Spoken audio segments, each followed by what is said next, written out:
Okay, well, hello everyone and welcome to what promises to be a really engaging session on the future of work. My name is Noella Moshi. I'm from the Future Fund for Education. I'm going to introduce our speakers and set a little bit of a context for this session titled Beyond the Chalkboard, What is the Future of Education? And we have a really exciting group of people with us. Some familiar faces to everyone, I believe, and it's great to just see folks commenting in the chat. Please do keep that going. I won't take too much time on the introductions because I want us to spend as much time as we can discussing what is the future of education. So we have Iku from Shule Direct, and Shule Direct provides web and mobile learning content that follows Tanzania's national curriculum for secondary education. Welcome, Iku. We have Marlon. Marlon is from RLabs, and RLabs is a global movement and a platform that uses technology for social change. So welcome, Marlon. Now, we're going to, we have Tonee. Tonee is here as well. So Tonee is from Kytabu, and Kytabu is an ed tech platform that provides solutions that support children and prepares them for the future of work. So it's great. We have all but one of our speakers, and he will. Welcome. Is from Future Africa, and Future Africa is a platform that provides capital, coaching, and community for mission-driven innovators. So it's great to have us all together and have you all able to join. So the world has been turned upside down this year, and it's taken the school system with it. School closures are really forcing us to revisit fundamental questions about education, such as what is even the point? And this is an important question to keep asking ourselves, because that's how we can design useful, outcomes-driven alternatives to in-person learning. Most people will agree that education has three key purposes. So we've got education for income, and with Africa's booming youth population, this is usually the topic that's front and center of our conversations, but there are other purposes too. For example, education for bettering society, because educated citizens have the tools to better their communities and even build market-creating innovations that take everyone along with them.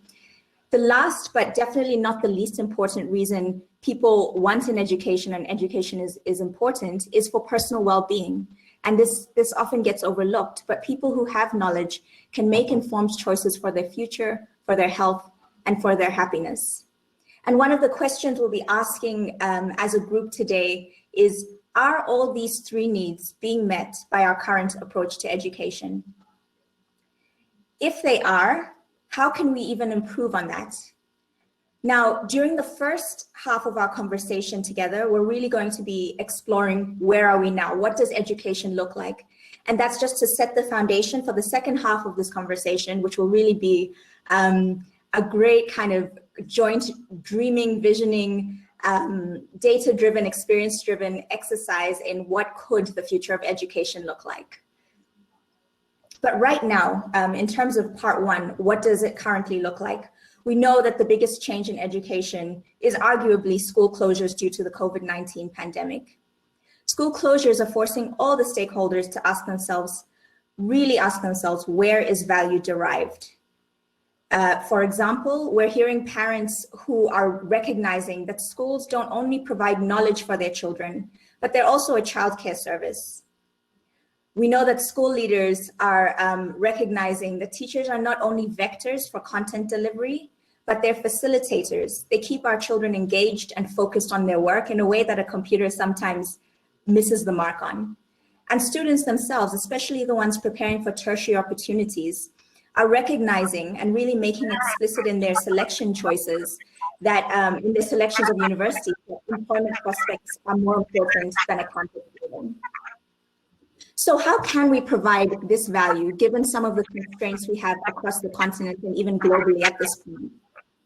Let's move to our panelists to start the conversation about what education looks like at the moment and where value is being derived. And Iku, I'd love to start with you. And you have experience running an education technology platform in Tanzania that's expanding across East Africa. And, this is the question of access has been one you've been asking long before 2020 and continue to ask. And so when you think about education in Africa, what keeps you up at night? What are the big barriers to quality and relevant education for everyone? Well, thanks, Noella, for the question, and hello to everyone who's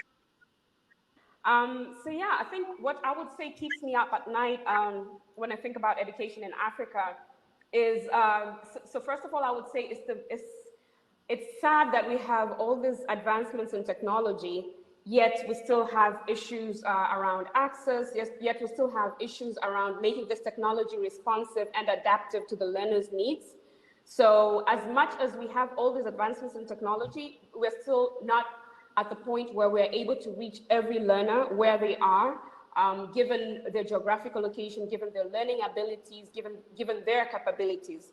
So that's something that I really work so hard with Shule Direct to try and figure out, how do we make sure we can leverage these existing technologies to make sure that we are able to reach each and every learner and meet them at where they are. So I would take, for instance, COVID, when it happened, I think for our platform, since we've started in 2013 to date, we've reached over 2.5 million learners on the platform across the 7 years. But just between March and June, we had at least 400,000 users on the platform. It was the biggest traffic we've seen in that time.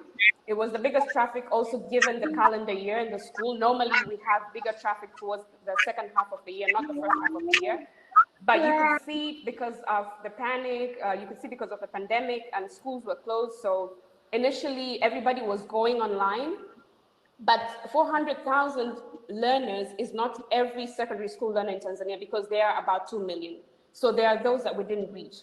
The government made efforts. They were using television, but still it's technology, yes, but it was not responsive.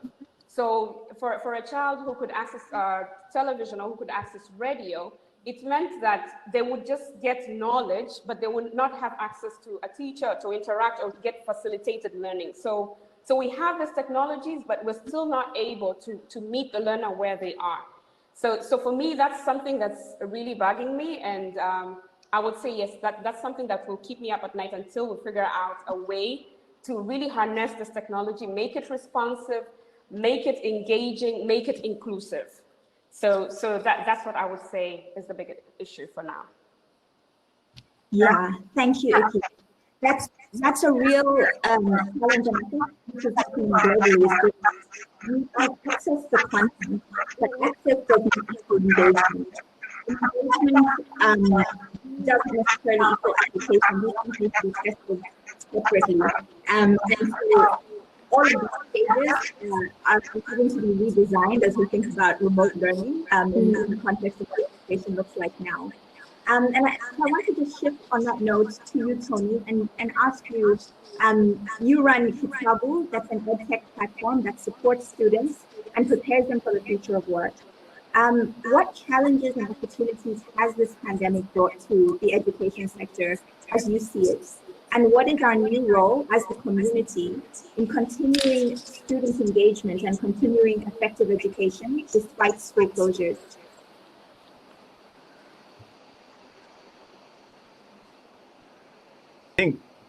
Thank you again, Noella, for having me on. And this is very much a timely conversation because of all the people that have been affected, except those who are sick. Children are probably the next largest community of people, and their parents who are trying to take care of them, work at home, and try to figure out what the new normal is. I'll just go back to what Iku said. Kytabu increased in number 4,000% when COVID hit. So as of March and April, grew 4,000%. Our servers crashed on and on as we try to manage the scale of people looking for content from us. And then we realized that the work we've been doing for 3 to 4 years in the content creation, which we put a considerable amount of money, effort, and human resource behind, wasn't serving even 6% of the total people who are coming to us. And the variation of need, the range and diversity of requests was huge. It was unbelievable. I mean, we thought that the student, the end student was the end user, or the end user was the person that mattered. And we realized that technology focused on the student and not focused on teachers, not focused on schools, not focused on parents, not focused on education stakeholders, and not focused on the government is not going to make sense. So it's obviously cost us more, but we've learned so much more about education and how it works. And I will say this, and I know this is a crazy thing to say, but this is probably the only time in the world or in history of education that we've had an equalizer. I mean, it doesn't matter where you are in the world and specifically in the African continent, your access to education is, the gatekeeper is your access to a device and to technology. Yes, these are things that are out of reach for very many in our communities, but I tend to believe that it has equalized those who have so much and those who do not have. It's almost a middle ground where both those who have excess and those who have absolutely nothing can find, which has never existed before. So to your next question of what are the new roles, I think it's without a doubt that there's nothing that normalizes, standardizes, and equalizes people like death does, or the risk thereof. And that's what the pandemic has done. And so everyone has stayed home, but in doing that, everyone has seen the opportunity for education for young people in this new norm, and understanding how to take advantage of that in the African continent within this context is, I think, going to be a long-term goal. I say this because, first of all, COVID doesn't end at the end of this year. And even if a vaccine was to come out in what is estimated to be 6 to 18 months, that still doesn't solve the problem for so many of us and our children. So it's thinking through, what does it take to look at education as something that can be adapted to the world of life today, and therefore the world of living and the world of work tomorrow.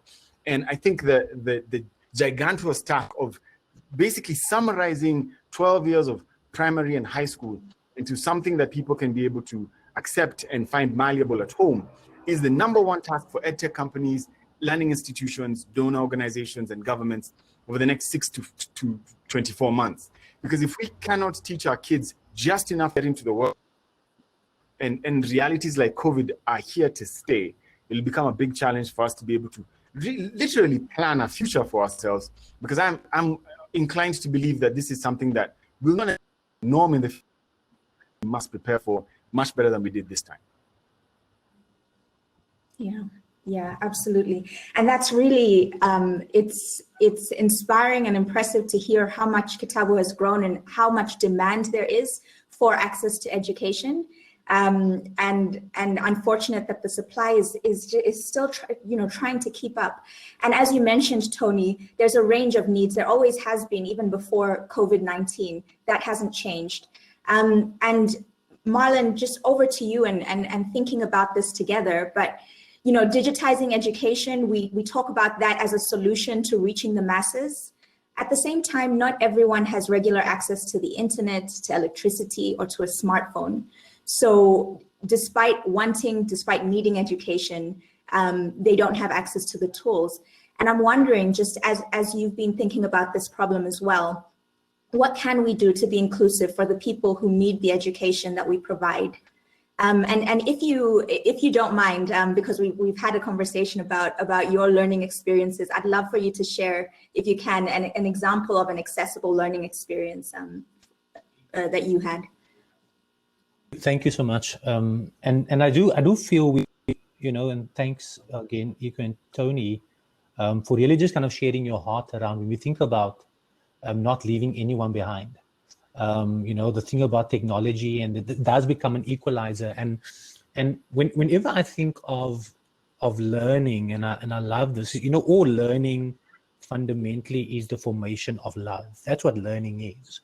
And if there was one thing that I've learned, it's during this period, when COVID hit none of us were prepared.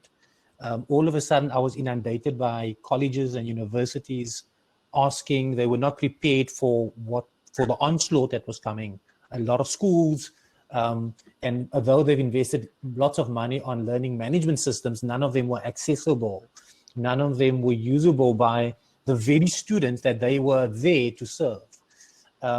So there's maybe 3 things that I want us to think about when we think around digitization of content. And I'm going to start with the first one, which we've adopted at RLabs, which is you have to lead with love. Now you would say, Marlon, what does love have got to do with digitizing content? It's actually got everything to do with digitizing content, because love is a selfless promotion of the growth of other. That's what Milton Mayerhoff said. And the reason why you have to lead with love is because if you're leading with love, it means that you will ensure that whatever the solution you are creating will be inclusive. As Uku said, you're not going to leave anyone behind. If you love someone, you would make sure that the person that is the furthest away from your solution can access that very solution that you've created. The second thing we must realize is that education is one of the only things that can break poverty, right? It's the one thing that's been proven over and over again can actually break poverty. And all of us that want to see that change, want to see that transformation, is going to take us to ensure that education, whatever it is that we are creating, not only becomes accessible, but becomes digestible by the people that we are trying to reach and serve. And that's what love is, right? Love means that you are willing to change for the sake of someone else. Just because you don't have access to a video device that can access Zoom or any of these video programs, it shouldn't mean that there's something wrong with that person. It means that we have to change our approach. And we all know that education is the basis for any form of development. So leading with love is the first thing that we need to do if you are thinking about digitizing content. The other two things very quickly that we need to consider, I do believe that we need to get to a point where we're going to go into the modularization of learning. Because when you begin to modularize it, I mean, I've seen when you see the little ones having to carry all these heavy books and thinking about, it's such a huge thing to think about. I mean, some of us as adults struggle to think about all these things. Now we still expect the younger ones to do the same. But if we can break it down into modularization of learning, I think that's where we're going to need to be. I don't have to learn the history of everything if there's some small component that can drive me forward. Because what modularization does, it will create variety for the young people. It will simplify by creating standardization as well. And I think that's another key thing for us that we need to understand, because we all have different types of educational systems. We all adhere to different rules. But when you begin to modularize things, you can actually select the things that is appropriate for you in your learning journey. And the last part about modularization is it actually reduces complexity. Sometimes we overcomplicate education in my view. We make it so complicated that even those that's supposed to be the educators don't know anymore. And I do feel that modularization can reduce complexity for learning. And then the third and last thing that I feel is very important when you think about digitization of content is not just the digitization of what you're trying to do, but you need to ensure there's an enablement during the learning. You have to give the learners or the students the tools that will allow them to apply what they've learned almost immediately. That's the biggest mistake we make, is we don't give them the ability and the tools to use what they've learned. And one quick example, and I end up with this example that we did. So a lot of our programs, Sharon shared earlier, they were struggling to get people connected because they had to be at a physical space with computers. That's exactly the way RLabs operated. We use a little bit of a blended approach. But when we were unable to connect with our young people, which is largely youth that are out of school youth, that are about to move into the job market, we had to find alternative ways of how we can reach them from a learning perspective. And what we did, we then decided, instead of kind of focusing on what we are trying to deliver first, let's see what it is that these young people have in their hands. And most of them had access to a mobile device. We're using WhatsApp as a messenger. So what we did, we redesigned all our programs and content and delivery thereof to be able to be done via WhatsApp. And in the space of about 3 months, using WhatsApp and one of our other mobile tools, we were able to equip over 250,000 young people in 12 weeks. Now that was only because we were willing to go the route of using what they had at hand. So these are some of the things that I feel is important for us to consider when we want to digitize just content or change or go digital with our learning or education. We have to, number one, lead with love, think about modularization, and enable the young people to have the tools in their hand to do the things that they need to do. Thank you, Noella. Yeah, Marlon, thank you. That's so powerful, leading with love and meeting people where they're at. And I mean, one question that's often asked is, think back to your primary school or your high school, and who was your favorite teacher? And why were they your favorite teacher? What made them special? And we often find that really impactful learning comes from a space of relationship. And when whoever is supposed to be the teacher meets the student where they're at, and they take that journey together. So thank you for sharing that. And especially in a context where there isn't access, this becomes critical to practice empathy. E, it's so nice to see you, and it's so nice to see, oh, baby's gone, but it was lovely to see her briefly. And I'd like to actually ask you as a parent, but also as an investor, what should we be thinking about as we invest in education, whether from the perspective of a family or from investors? How can we make that decision about whether we want to support an education organization or not? What should we be looking for? That's a great question. Thanks for having me here. My point of view in terms of where the education is going post the pandemic is really that we now have to start asking what I would say are heretic questions, right?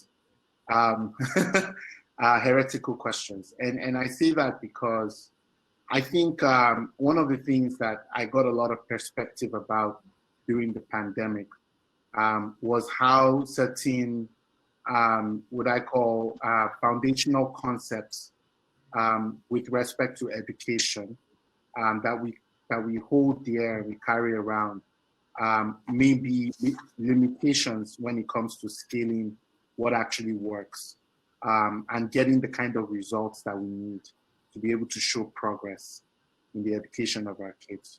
And I'll talk about a couple of them. I think one of those things really is the role of the teacher in an education, right?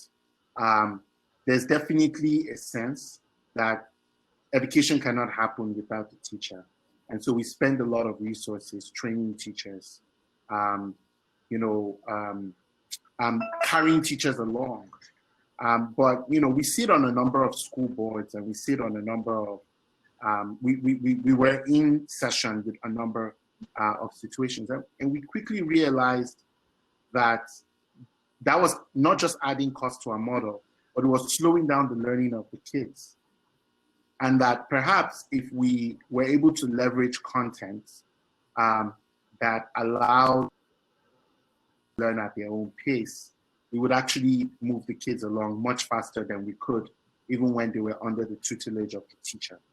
And so by leveraging tools like ULesson, by leveraging Khan Academy, by putting together resources that kids could explore, and then leveraging the teacher more as like a mentor or guide to answer their questions or to understand the challenges that they were facing so we could respond to each child. We were able to actually move the kids along in the curriculum much faster. So that gave me cause for pause. Maybe this teacher-led approach to education that we like to prioritize might actually be a barrier to learning and skill ultimately. And maybe we should just find the best teachers and put them in a position where they can impact education into the kids, and then leverage, which is my next point, data, to be able to understand where to intervene for each child, as each child's learning is obviously rather different. And that was the next thing we learned, is that, we have so little data about our kids, where they live, who they are, what their needs are, what kind of infrastructure they have for learning, what their home situation is. And in this time, the home situation was very, very important. There's so many questions that we had about the child's learning that we weren't able to answer because we hadn't made the investment in gathering data about our children, especially those at the bottom of the pyramid. But even for those who one would assume a resource, we didn't have enough understanding or infrastructure for gathering data about whether or not they were learning. And this posed a huge challenge because in the absence of physical assessment or classroom assessment, we had very little data about how the children were doing beyond testing.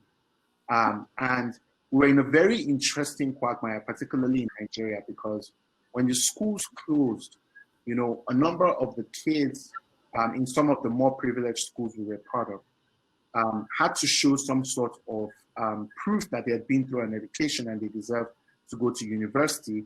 But the WAEC exam, which traditionally is that marker, hadn't yet happened because of the pandemic. And so what ended up happening was we didn't even have the data to present to schools to say, here's a body of work that represents this child's knowledge beyond the test, so that they could make a decision about whether to offer a final admission or not. It put us in a really tricky spot, and we learned a lot from that. And then finally, and most importantly, I think we have to have a real conversation about the economics of education. We saved a lot of money during the pandemic. I sit on school boards, 2 for-profit schools, 1 non-for-profit school. We saved a lot of money not having kids come to school. And we could actually take more kids on by not having them come to school. So that was a question that we had to ask ourselves afterwards, that what is the new model of education that is perhaps hybrid? Maybe we don't have the kids coming every day. Maybe we have the kids coming every other day, right? And that way we can take care of their online learning needs on the other days. And I think a lot of people are going to ask that question. You know, a lot of, especially for-profit entities are going to ask that question. You know, what does scale look like? And does it look anything like what we thought scale should look like over the last 30 to 50 years? And what can change about this experience, thanks to COVID, that would enable us to not just gain advantage, but scale and economies of scale. So those are the 3 points that I'm thinking about as I evaluate education. That's really useful, E. Yeah, kind of heretic, questioning the role of teachers in education. That part is sacred, but I love it. And I think these are questions we have to ask ourselves. Another question we just can't ignore, especially given our context, and even as you think about what the ideal and most education intervention looks like right now. I mean, I want to open this to anyone who wants to do it. We're seeing a lot in the chat about digital education in a rural context. Many of our children just don't have access to all of these things that will enable them to learn without a classroom, without the physical presence of an adult, etc. And how are we really thinking about them? And while the panel thinks about you know, what thoughts they'd like to share, I want to just add something that I heard said on another session that I was attending and stuck with me. The fact that remote learning doesn't have to be online, it doesn't have to be digital learning, right? So it's about meeting people where they're at. And one person was saying, actually, paper is a technology. So when we think creatively about remote learning, we think about what technologies are available in the rural context, what's happening. And I know an entrepreneur in South Sudan, for example, who is distributing pamphlets to students and then taking them back every week, marking them by hand, giving feedback in that way. So how are we really thinking about the masses who do not live in the city area and are not connected to electricity when it comes to education?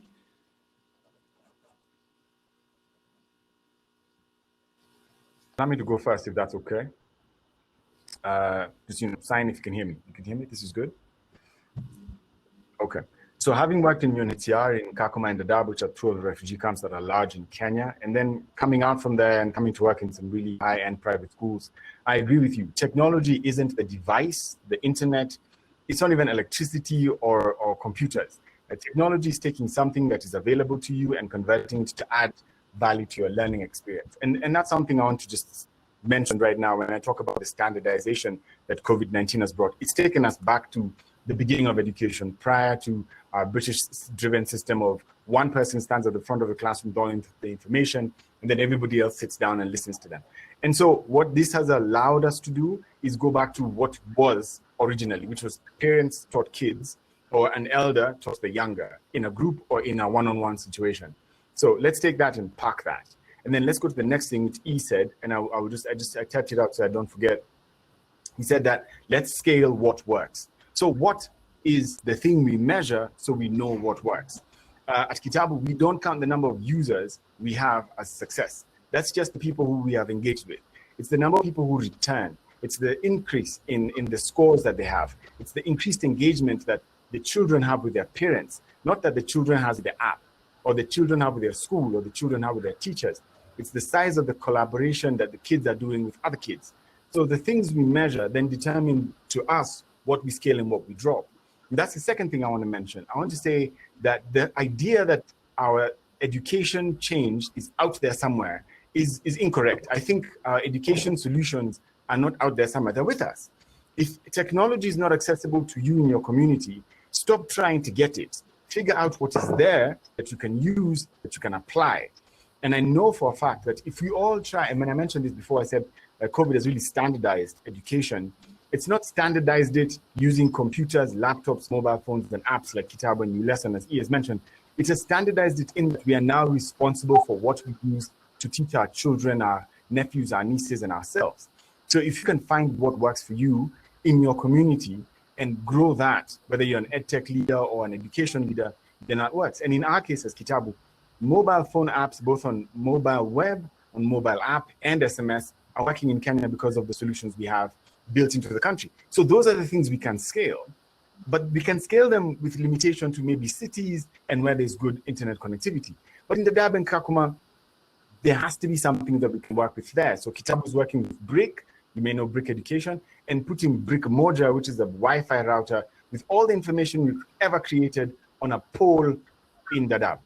If that works, because somebody can go create a LAN network and download content, boom, that's fantastic, excellent.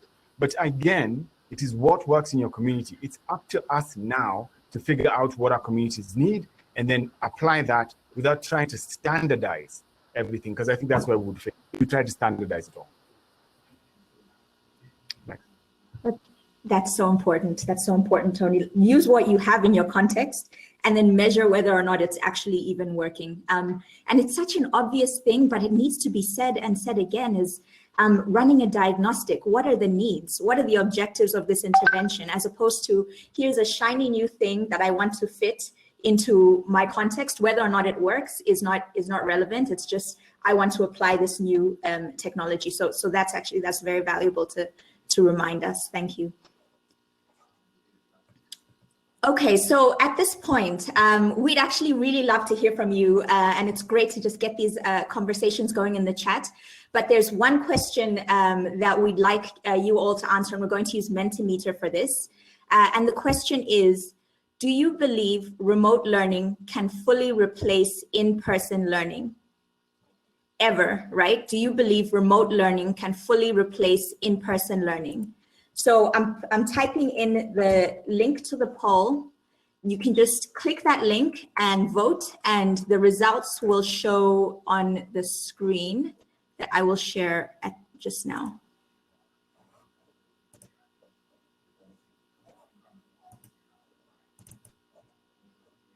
Okay, we're getting in some, we've got 18 votes so far. We'll keep this open for a while. Interesting. We have an overwhelming majority so far. The question again, do you believe remote learning can fully replace in-person learning?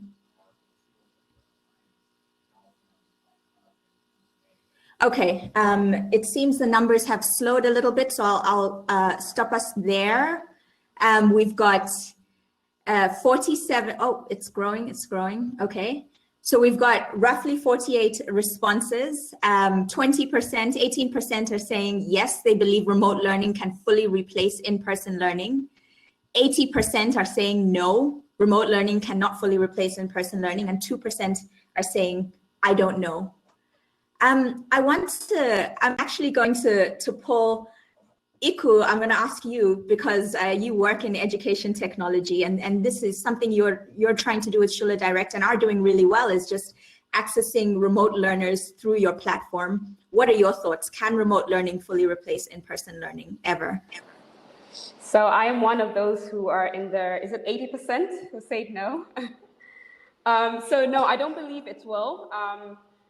So technology or remote learning would end up being a tool, would end up being complementary to what's existing, but the best learning will have to happen with a person, will have to happen with a teacher facilitating, because we have teachers as facilitators of knowledge, and that role is so important. It's so powerful that I don't think we have yet a solution that we can say completely will take away the teacher room and just say people are going to learn remotely. There's so many other things that have to happen. I really like, there's a question that Richard had just posed right now about how do we make sure that we can use technology without taking out the personal side of learning. So that part is still important. So I would still agree it's a no for now. Okay, no, fair enough. And this is just something that has been said for decades and decades, is just this idea of the instructional core being the teacher, the curriculum, and the student, and the relationship between the three. E posed a different potential solution. So E, I'd actually love to hear your thoughts on this question. I think it's inevitable. So I'm going the other side of no. Because the truth is teachers cannot scale, particularly in Africa. At the end of the day, if we think about the deficit of qualified teachers we need to close the education gap of over 300 million kids out of school in Africa, we cannot possibly train enough teachers to be physically present in 100 years. So it can't work. What can work is remote collaboration, which is the future in any case, because these young people are going into a world where they're going to have to engage online to work with others in any case, right? And, you know, with STEM Cafe, we actually trialed this where the kids in small groups were able to work with a facilitator online. It's a bit challenging. I don't doubt that. I think it's going to get easier. I think that different kinds of supports will emerge around infrastructure in particular, but also around supports in person for the child, such that you might have a scenario where you do send your child to something that appears to be school. I think that's a reality. However, I don't know that the teacher who teaches your child may even be in the same location as your child. So, and that is how I define remote. So I think it's inevitable that education goes remote. I think that your ability to get physical support for your child will be a function of your resources, just like it is in music. Like, no, not everybody enjoys music live, but people still enjoy music, right? That's a privilege if you're able to enjoy music live from your favorite artists, and you pay for that privilege. I think that will remain in some way, shape, or form. But I think that for the majority of young people on the continent over the next decade or two post-COVID, they're most likely to have an educational experience where they watch a video and they have a platform they can ask questions. Thank you, E. Yeah, it's really interesting and unfolding before our very eyes, and really exciting to be involved in the journey of where education is going and how we can make it optimal and support the needs of the student. Okay, we're going to transition at this point from the question of where are we now in education to really talking about the future and where are we going? What does the future of education even look like? I'm going to share, just as we have the conversation with the panelists, I'm going to share one last question for folks to fill out if you haven't been doing this already. And the question is, what words best describe the future of education? Pick 3 words. We're going to create a word cloud together. So what words best describe the future of education? And this is the link. And in a few minutes, I will present the results for that.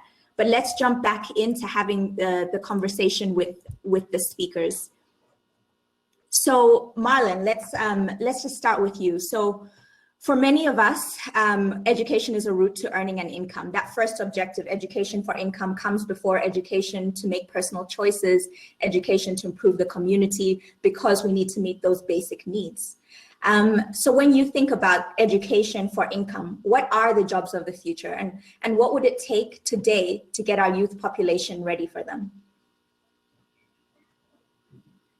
Thank you for that question. You know, it's such a difficult thing when people say, what are the jobs of the future?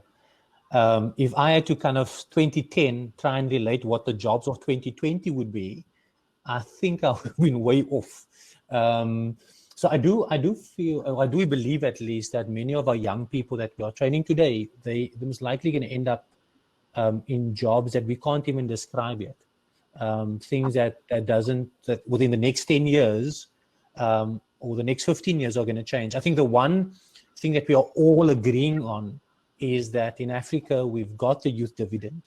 We've got this incredible resource of young people that has potential, and what we allow that potential to be harnessed into is going to be up to everybody that's listening and those that's in a position where they can facilitate learning. So when I think about the jobs of the future, I don't think it's going to be, you know, the notion of a job itself, I believe, is going to change. Already, I find it very crazy that sometimes, you know, you'll get a young person walking, in the community, they walk past a place where people have dumped a lot of litter, you know, a lot of dirt. They walk past there, and when you ask them what you're doing, they said, no, I'm looking for work. And you think they're actually walking past work, looking for work. So I do feel that there's going to be something about being able to create value and learning about value creation that's going to change the whole perception of what a job is. And there's a few things that we know that as technology is evolving, we all are talking about AI and all the other I's, that everybody has got a fear for, or people are not familiar with what's the impact going to be. We do know it's actually going to create a new types of jobs. But there's a few things that I feel that we can do as educators when we think about equipping young people for the jobs of the future, whatever those jobs might be. One is definitely the ability to adapt to change. If ever what COVID has taught us is having to adapt to change is such a critical thing. Even those that were in a traditional workforce had to adapt to, be it remote working, having to kind of change the way things have been progressed so far. So one of the skills is the ability to adapt to change. Can we actually equip our young people with how they can conceptualize complex, multiple ideas all at once? You know, can we get them to change and build that resilience into when they are facing times of change? The second skill that I know we are all very familiar with is the whole thing of problem solving. And I like what he said. I do believe that a lot of the learning in the future has to be problem-based learning, right? Because they're going to have to learn how to be creative and how to solve problems. People are willing to pay for people that can solve problems. And I think that is something that we need to think about. How do we equip our young people with those skills of creativity and problem solving? The emotional and social intelligence is the third one that I feel is a skill that we need to teach for the job of the future. If there's one thing, and I know there's people that's been trying to get it, unfortunately, technology is not going to be able to fulfill human emotions. You can try and build as much as you advance your AI and all of those things, but emotional and social intelligence is still a human. We're still responsible for that, because we're going to be the ones that's going to have to be collaborative with people. We're going to have to be able to work in teams, the whole thing around communication skills. And those are all things that are very important when it comes to emotional and social intelligence. And again, these things that I'm mentioning are things that doesn't matter what industry you go into. These are skills that are going to help you going forward in the next 10 to 15 years. And then, of course, the big one is we're going to have to be intentional around technology, digital skills, and computational thinking skills. We cannot let our young people be left behind. We have to think about how do we bring and ensure that our young people are able to adopt some of these digital skills, because that's where a lot of these opportunities are going to be. we are living in a world that is very much global. So you don't have to necessarily just have a job where you are. You could be working for someone anywhere in the world. So we need to, especially seeing that we have this huge youth dividend, we have to ensure that when it comes to technology and computational thinking skills, that our young people are building that skills that are needed. And I mean, I'll conclude with this. I think the final thing that we need to make sure as we're beginning to equip young people for future jobs is we're going to have to ensure that they learn to work across sectors. And the technology that's required that they are adopting and that they are learning will allow them to really kind of break down the things such as poverty, unemployment, and inequality. So we have this opportunity today to equip our young people, not just what we classify as future jobs, but building a future that we can all be that we can all say, you know what, we are happy to be part of this future on this continent. And I do feel that we need to ensure that our young people, as they are building these skills, have the ability to make judgment and make decisions, because that's what we're going to need in the future. So I'll also say, yeah. Absolutely. So there's a few things there, but a theme that strikes me is this being able to be dynamic and adaptable to change, being able to create value and problem solve and have the skills that you need to, as they say, learn, unlearn, relearn, and continue to iterate on that cycle as new problems emerge. Tonee, I want to just ask you to jump in here, and from the perspective of customers, parents, and students, who are looking at these new digital education solutions, what should they be asking of these products? How do they know that they're receiving the pieces that Marlon mentioned in this new format? What are the questions we can take away and ask our teachers and our schools and our principals? I think the things that stand out to what Marlon has said, a good man, and what he has said, and also Iku mentioned earlier, is that we are trying to, when things change, we have to be able to help our kids change with them. And literacy is going to be the inability to unlearn what you know, learn something new, and apply it. So even as Kenya does competency-based, thing that has been working around the world, even as we look at the physical school structure in reality as something that is not good at preparing our students for the future of work, and even as we understand that the textbook design of content doesn't necessarily fit with the world that we're in right now, thinking of social media, how many times do we sit down behind a book and learn something from an actual book? Vis-a-vis how many times do you get online and learn something, whether it's from YouTube or from webinars or the things that we do on a daily basis. It's trying to figure out what is going to work for my kid in the future that they're going to live in. And so our parents that we've worked with have asked for 3 very specific things. The first one is it needs to adapt to the child's lifestyle. So the content we create is bite chunks between 3 and 7 minutes long. It's not longer than that. And we provide this content to children in maybe 10 or 5 or 15 course chunks. So we give you 10 or 15 videos. They're all 3 to 7 minutes long. Then after that, we give you a short assessment. And then after that, we ask you, has this made sense? Or would you like to be in a classroom where this can be re-explained? So what that then does is, for those who are able to understand, they just run along, they run ahead and they keep going. For those who are stuck, they can go and get some support. And parents have understood and seen that this is actually making sense. They're seeing their kids, irrespective of their age, which is the second thing I was going to mention, but irrespective of their age, their children are responding differently to different topics. So then let me get to the second thing of the age.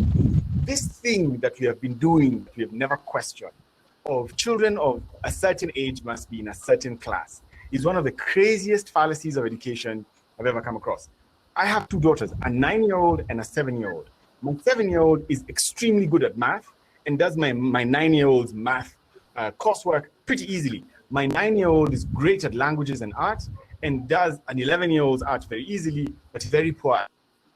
If you fracture the way we learn and allow those who have challenges in one thing to learn at their pace, and those who don't to learn at another higher pace, then the assumption that all 6-year-olds are in class 1 or PP4, or all 9-year-olds should be able to understand arithmetic to a certain degree, then it stops us from forcing our kids to work in an industrial mindset and allows them to personalize education, which I've seen a couple of people mention would be something really valuable. It's cheaper, it's easier to mold, and it's much more, I would say, adaptive to the student, removing the issues of stress and pressure, which have greatly been aligned and associated with education. So if those two things, I think, were applied according to our parents, more than 60,000 of them, then that becomes something that everyone is even finding it easier to participate in, because they can see their kid looking forward to waking up at 8 in the morning to get into class, because they're enjoying the fact that they understand and participate in class, vis-a-vis the days of old when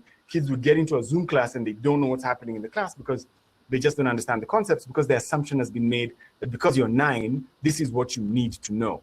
I think those changes are being brought about by this pandemic, and it's something we must really take into account as we decide what the future of education is going to look like. Right, absolutely, Tonee. Just learning at the right level, and just getting rid of this almost factory model of education where you get into a grade based on your age. My mother, in fact, was only allowed to go to primary school to start her school when she could lift her hands over her head and they could touch. And you can't really do that when you're a little child. So it had nothing to do with intellect. And we really need to start being thoughtful about our design, because we just don't have time to waste, and neither do the students. So just drawing on your vision and all the experience, thinking about education and investing in education, if money weren't a constraint, what would, and dream as big as you want, what would the ideal learning experience look like? And one caveat, at scale, so something that people can access.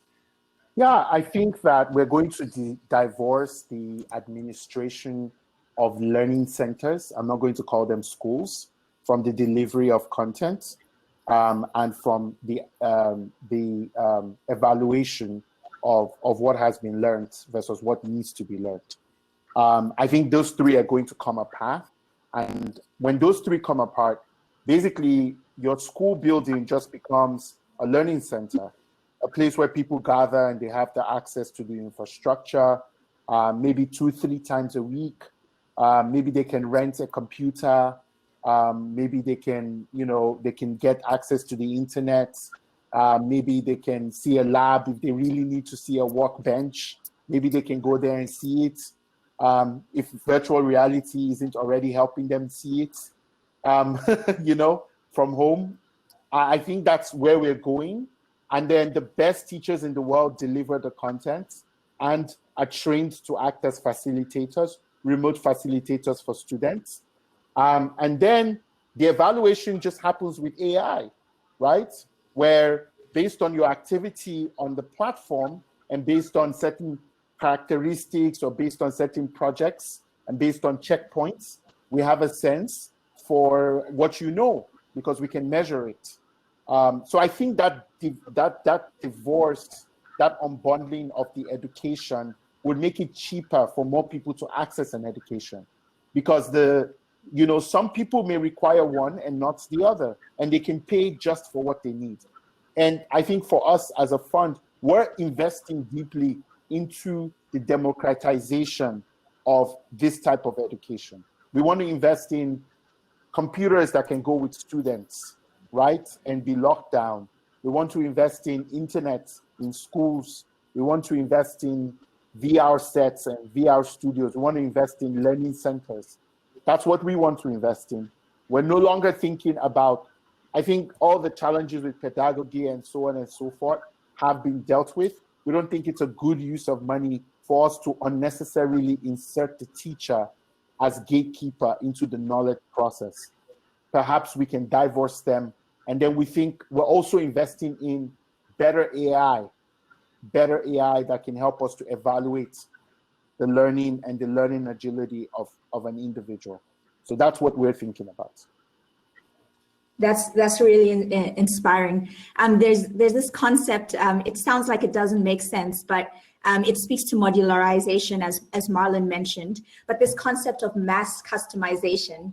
How can we have one solution that each person can take and customize to their individualized needs? And that seems to be what you're speaking about, just a scalable a simple, cheap solution to increasing access and quality at the same time. Okay, so we're almost at time, but I want us to end on a hopeful note, because there is a lot of hope in this conversation, and in what we've done so far and what we are going to do. So Iku, let me invite you to just share with us what gives you hope when you think about the future of education. Wow, I think first is a summit like this, a convening of all actors, funders, and every stakeholder interested in the development of education. That's so important, because it's I think it takes all of us to be able to come up with solutions around our education challenges. But coming back here, I think there's a number of things that I've seen that are changing. One of them would be, for instance, just the teaching profession. So we know, like years ago, teaching was something that was left for people who either failed, so you don't have any other option, you're just doing teaching. But now it's becoming a very respected and recognizable profession. And for instance, on Shule Direct, we have just over 50,000 teachers who've subscribed on our platforms, and we have teachers from Kenya as well. So I think like when they come on the platform, they are also able to use our platform for a teachers resource center, and you see the uptake of teachers wanting to improve themselves professionally. So going on such platforms for their own benefit, to become better teachers, to understand best practices and share with other teachers. But also, most importantly, I think it's also having the governments and the policymakers listening, because like when we, 7 years ago, we are talking about what you're doing EdTech in Tanzania. Hardly people would say, okay, I want to look at my policies and see how I can accommodate this. But I think now we're really pushing, and the government is really ready and willing to sit down and figure out how do we work together. So for instance, even during COVID, it was really interesting that we had the Ministry of Education through its Institute of Education calling us and asking us, so how do we provide this solution, especially in the time of COVID? So I think that's also giving us so much hope in terms of what education would look like in Africa. But I think also just looking at the improvement in infrastructure, I understand, granted, there's still so many challenges, but also we must accept and appreciate that there has been some improvement. So when you're looking at infrastructure, you're looking at the tools required for education, especially when we're now talking about all these blended learning approaches. I think it's hopeful, and I know 10 years from now, it's only going to get better.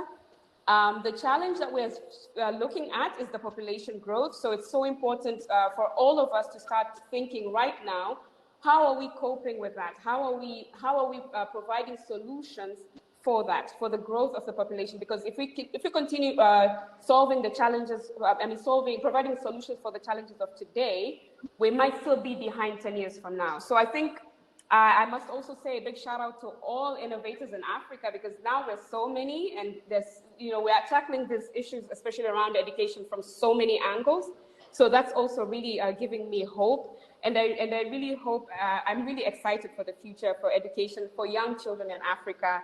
And I really hope that we're also looking at how is this technology going to improve teaching and learning for all learners? How are we going to increase the capacity and the access for all learners? And how are we going to make sure that we can have equity and inclusion for all learners in Africa, regardless of where they are, irrespective of their gender, irrespective of their economic backgrounds, so that we can really make sure that everybody has access to education.